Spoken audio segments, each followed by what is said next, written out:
Preste atenção nessas 5 coisas que o casal católico não pode fazer em hipótese alguma. Todas essas práticas são pecados mortais e ainda abrem portas para contaminações espirituais terríveis na vida do casal e da família. E a primeira coisa é frequentar motéis. Mesmo você, casal católico, que recebeu o sacramento do matrimônio, não pode frequentar motéis. Porque apesar da sua relação em si não ser pecado, a grande maioria das relações que são realizadas nos motéis são feitas no pecado.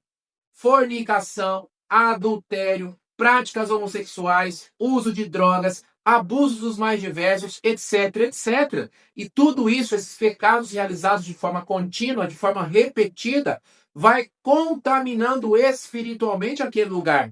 Meu irmão, preste atenção, não são apenas pessoas que se contaminam espiritualmente. Objetos, lugares também podem ser contaminados por espíritos diabólicos. E aí imagine só, todos aqueles pecados repetidos, repetidos, repetidos, e depois você com o seu marido, você com a sua esposa, vai para aquele lugar se deitar, abrir a sua intimidade em um lugar cheio de pecado. Então não tenha dúvidas, você vai se contaminar, não faça isso. Mesmo um casal católico que recebeu o sacramento do matrimônio não pode frequentar motéis, porque senão vocês, a sua esposa, você e o seu marido, e você e a sua família irão se contaminar inevitavelmente. Segunda coisa que um casal católico também não pode fazer em hipótese alguma, a fecundação in vitro. Muitos casais, infelizmente, ou felizmente, não podem, não conseguem ter filhos. E por que é que eu digo felizmente ou infelizmente? Porque só Deus sabe. Ser pai, ser mãe não é um direito. Eu não tenho direito de ter filho. São os filhos que têm direito de ter pais. Mas ser pai, ser mãe é uma vocação. É um chamado de Deus que não é para todos. Nós nos colocamos à disposição. Senhor, eis-me aqui. Se for da sua vontade, se for o melhor para mim, e se eu já estiver pronto nesse momento, se agora já for a hora de eu ser pai, de eu ser mãe, eis-me aqui. Se não for, eu me submeto, eu aceito. E aí olha só a gravidade da fecundação in vitro. Primeiro, porque essas pessoas querem se colocar acima de Deus. Só Deus pode chamar alguém à vida. Só Deus pode decidir quando alguém vai nascer. Mas você não é a pessoa que faz isso, quer se colocar acima de Deus. Eu decido, eu quero ser pai, eu tomo essa decisão, eu escolho. Deus não sabe coisa alguma e vai lá de forma artificial gerar essa vida, o que ofende a Deus. Segundo e ainda mais grave, na fecundação in vitro, vários óvulos são fecundados e vários embriões são desenvolvidos, mas apenas 1 ou 2 são utilizados. A grande maioria são descartados. Vidas humanas com almas, filhos de Deus, são congelados, depois de um tempo são jogados fora. Então, quem pratica a fecundação in vitro realiza vários abortos, diversos, inúmeros. Isso é gravíssimo. Isso é gravíssimo. Então, não faça. Se você, meu irmão, se você, minha irmã, ainda não tem filhos e deseja ter, reze. Peça a Deus, coloque nas mãos do nosso Pai. Ele que decide. Senhor, eis-me aqui. Lembrando sempre que ser pai, ser mãe, não é um direito, é uma vocação. E não ter filhos não te faz pior que as outras pessoas. Cada um tem o seu chamado. Eu tenho chamado para ser missionário. Você é missionário? Eu tive o chamado para deixar tudo, meu trabalho, minha empresa, minhas rendas, para viver da providência, para viver de doações. Você também tem esse chamado? Talvez sim, talvez não. Eu não tenho chamado ao sacerdócio, mas quantos padres, bispos, diáconos existem por aí? Não é a minha vocação. Isso não faz deles melhores do que eu, nem eu melhores que eles. Melhor que eles. São vocações distintas. Todos nós somos necessários na construção do reino de Deus. O importante é você estar no seu lugar, no lugar que Deus escolheu para você, e não naquele lugar que você próprio quis impor pela sua própria vontade. Terceira coisa, aí na situação inversa, que um casal católico também não pode fazer, em hipótese alguma, qualquer uso de métodos contraceptivos. Camisinha, DIU, vasectomia, laqueadura, anticoncepcional, coito interrompido, não podem ser usados por casais católicos em hipótese alguma. Não há justificativas, não há exceções. Ah, Flávio, você não sabe, porque eu já tive 5 cesáreas. Ah, porque eu tive uma enfermidade. E o médico disse que se eu engravidasse de novo, essa gravidez seria de risco. Nada disso é justificativa. Ponto final. Quando nós nos casamos, no dia do nosso casamento, se lembra muito bem disso, o padre, o diácono, a testemunha qualificada da igreja que estava ali acolhendo o sim dos noivos, perguntou para você e para o seu marido, para você e para sua esposa: você está disposto a aceitar os filhos que Deus te enviar? Sim. O que é que você respondeu? Sim. O padre não perguntou se você estava disposto a aceitar os filhos que você quiser ter. É os filhos que Deus enviar. E você respondeu sim. E se essa resposta foi uma mentira, o seu casamento é nulo. O seu sacramento é inválido. Este é o ensinamento da Igreja Católica. Nada disso quer dizer, obviamente, que você vai ter que ter um filho por ano ou que você necessariamente vai colocar a sua vida em risco. Nada disso. Existem métodos naturais que são tolerados pela Igreja, que não são pecados. Por exemplo, o método de ovulação Billing, que é completíssimo. Eu e minha esposa usamos para fazer a paternidade responsável, para fazer o espaçamento responsável dos filhos. Qual que é a justificativa para você fazer este espaçamento? Eu acabei de ter um filho agora, meu filho está com 2 meses, 3 meses, 4 meses. É prudente a minha esposa engravidar novamente? Não. Não é. Vamos esperar um pouco mais. Então, nesse período de espaçamento temporário, você faz o uso do método de ovulação Billing. Depois você volta a deixar que Deus decida. Ah, Flávio, mas eu tenho um problema de saúde, etc e tal. Se eu engravidar, será de risco? O médico disse. Em primeiro lugar, o médico não é ele o senhor da sua vida. O senhor da sua vida é Deus. É ele que decide. A sua fé está nele. Quem salva é ele. E se Deus te mandasse mais um filho, pode ter certeza absoluta que ele te ajudaria em tudo. Deus jamais nos abandona. Deus é fiel. E ainda assim, nesse tempo, faça uso do método de ovulação Billing, que é completíssimo. Ah, o meu ciclo é irregular. Não tem problema. O ciclo da minha esposa também é. Mas é para muito além daquela chamada tabelinha. Aprenda. É fácil, não é difícil. Existem inúmeras pessoas que ensinam sobre isso. O fato é que você não tem justificativa. Em último caso, não faça sexo. Eu recebi, preste atenção, eu estou aqui dando meu testemunho e não estou inventando. Certa vez, uma mulher entrou em contato comigo pela internet que o marido dela sofreu um acidente e ficou paralítico. Da cintura para baixo, não funcionava. Não tinha mais a sensibilidade. Ela falou comigo: Flávio, isso é justificativo para eu largar o meu marido, para anular, como se houvesse anulação de casamento? Porque eu não posso viver sem sexo, Flávio. Mas, gente do céu, que absurdo, que amor é esse? Então você não casou com um homem, você casou com uma parte do homem. Porque para você só o que interessa é aquilo. O sexo é importante para o matrimônio, sim.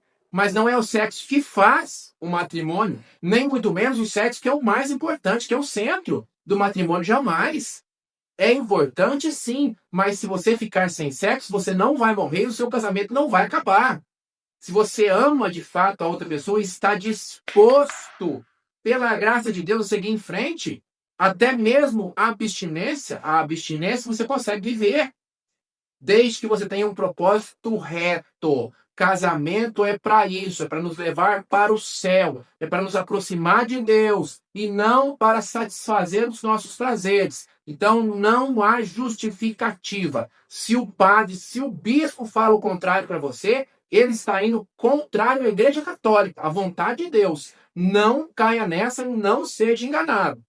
Quarta coisa que um casal católico não pode fazer é viver amasiado ou casado só no civil. Parece absurdo, mas muitas pessoas não sabem disso. Ah, amigado com fé, casado é. Nada disso. Ou casei no civil, já está valendo. Não está. A Igreja Católica, para ela, o que vale é o sacramento. E quando eu digo Igreja Católica, obviamente, é a vontade de Deus, que confiou à Igreja Católica o depósito da fé. Ela nos ensina, ela nos explicita a vontade de Deus. Então, para você viver regularmente no estado de graça, longe do pecado, você precisa necessariamente receber o sacramento do matrimônio. E aqui eu abro um parênteses que existem muitas possibilidades para a igreja, que é nossa mãe, te ajudar nesse sentido. Porque, claro, existe a forma ordinária de você receber o sacramento do matrimônio. Qual que é? Aquela que nós conhecemos, com a celebração, com o vestido de noivo, com os padrinhos, com os convidados, etc, etc. Mas também existem formas extraordinárias para você receber o sacramento. Por exemplo, se você não tem condições financeiras ou simplesmente não quer a celebração, a cerimônia, porque é vergonhoso, porque o seu marido não quer, porque a sua esposa não aceita, você pode, e é direito seu, em qualquer lugar do mundo, receber este sacramento de forma gratuita. Em qualquer lugar. Cobrar por qualquer sacramento é um crime canônico chamado simonia. Não é permitido. A igreja não permite. Se existe um padre exigindo, ele está cometendo um crime canônico. Agora, preste atenção. É preciso ter discernimento, ter bom senso. Eu vou casar. Vestido de noivo, R$ 5.000. Fotógrafo, 2.000. Banda, 3.000. Festa, 100.000. E aí a igreja cobra uma ajuda de custo para a luz, funcionários, manutenção do prédio. R$ 1.000, R$ 800, dependendo aí da paróquia. Não, que eu não posso pagar, que absurdo. Onde já se viu, a igreja está cobrando.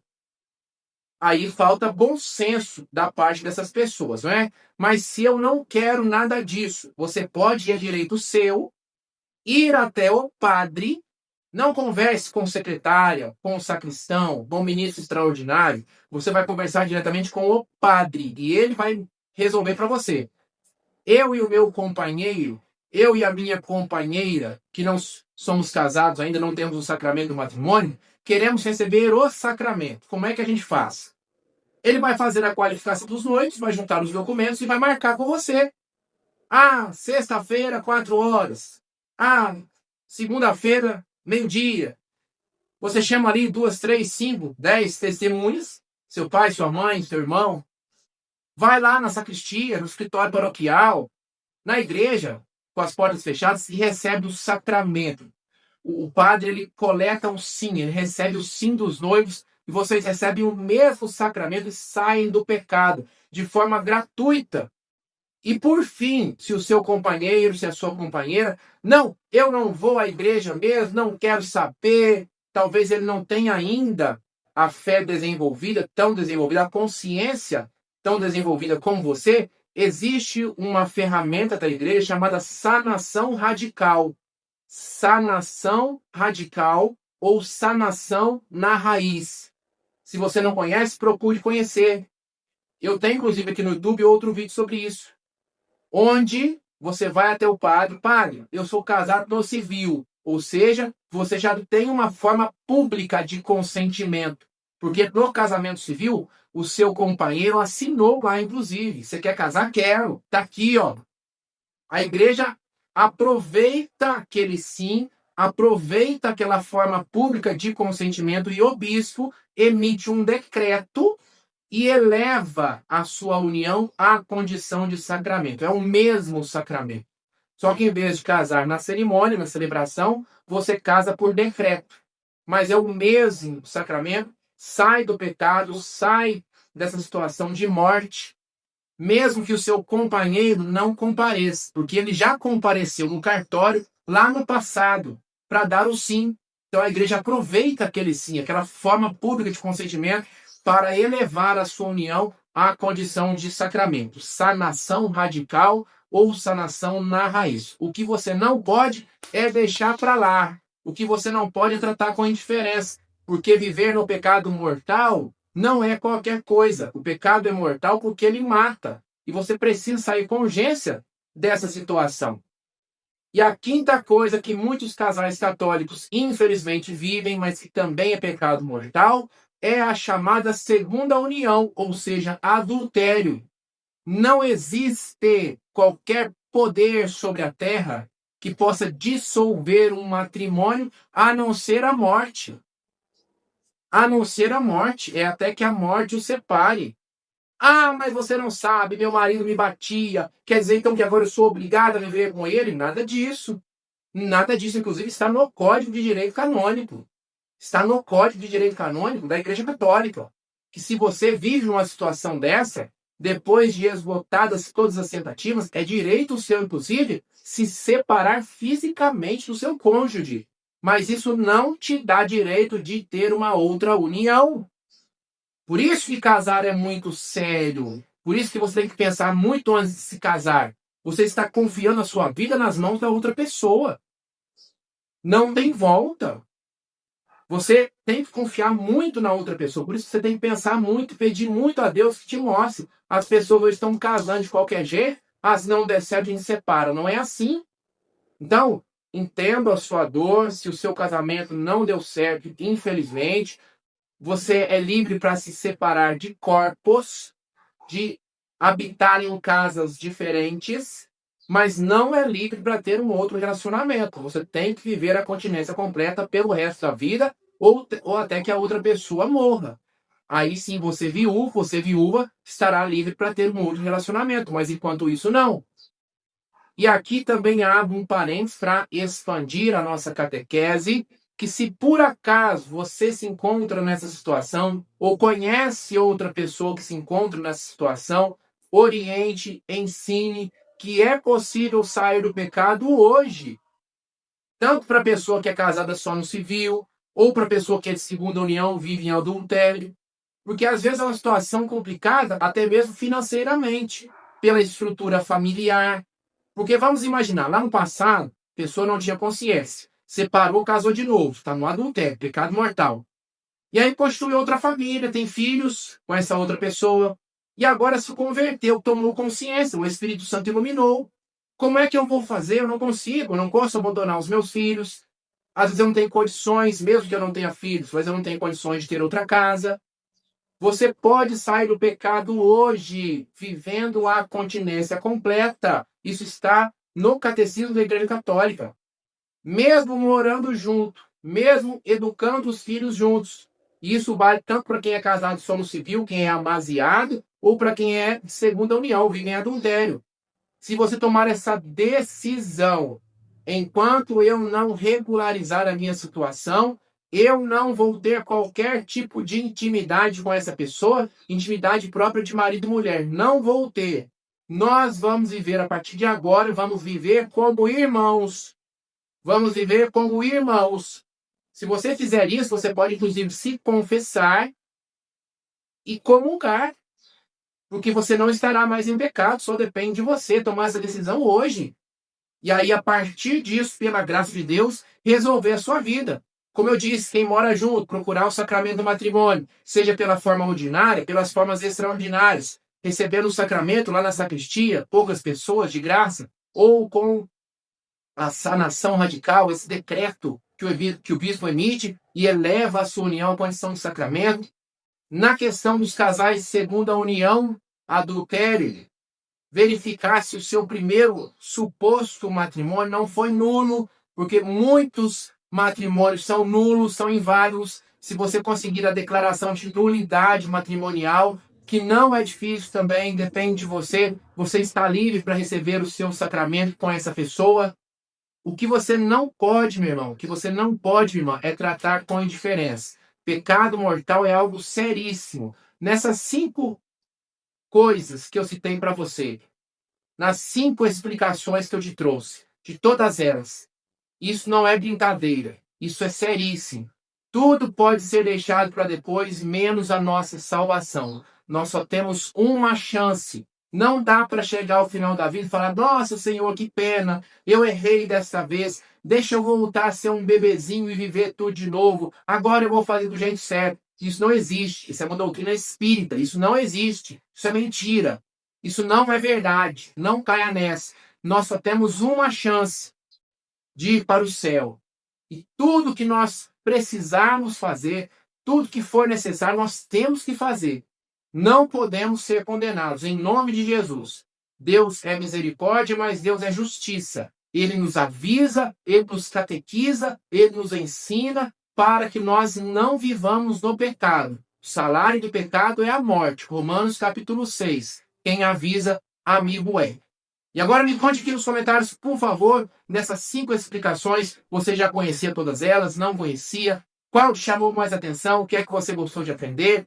Tem dúvidas complementares sobre este assunto? Escreve ali nos comentários, a gente vai dialogando e expandindo o nosso aprendizado. E, por favor, deixe seu like, o seu joinha e compartilhe este vídeo. Quantas pessoas precisam receber essas informações? Informações importantíssimas, e para isso eu conto com você. Muito obrigado, beijão, até a próxima, fique com Deus.